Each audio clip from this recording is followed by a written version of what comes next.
அப்படிப்பட்ட ஆட்சி என்றால் கீழே இருக்கின்ற ஆட்சியை பற்றி சொல்லவில்லை. காமராஜருடைய ஆட்சி, ராஜாஜியின் ஆட்சி, அண்ணாவின் ஆட்சி, கலைஞரின் ஆட்சி, எம்ஜிஆர் ஆட்சி என்று சொன்னது போய் இன்றைக்கு கைநாட்டு அரசாங்கமாக இந்த அரசாங்கம் இருந்து கொண்டிருக்கிறது. அம்மையார் அவர்கள் பூரண குணமடைய வேண்டும், விரைவில் வர வேண்டும், துள்ளி குதித்து வரவில்லைனாலும் கூட நல்லபடியாக வர வேண்டும் என்று நான் விரும்புகின்றேன். எந்த விதமான வேறும் கிடையாது.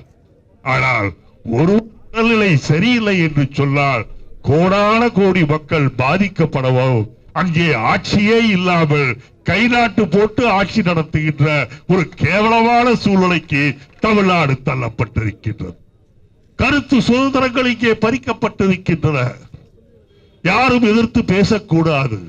யாரை கேட்டாலும் ஜெயலலிதா அவர் கட்டிலே படித்துக் கொண்டு கோலி விளையாடிக் கொண்டிருக்கின்றார் என்று சொன்னால் தான் ஏற்றுக்கொள்வார்களே ஒழிய உடல்நிலை சரியில்லை என்று சொன்னால் உடனே போலீஸ் அவர்களுடைய ஏவலா விட்டு அவர்களை பிடி என்று சொல்லக்கூடிய நிலைமைதான் இங்கே இருக்கின்றது.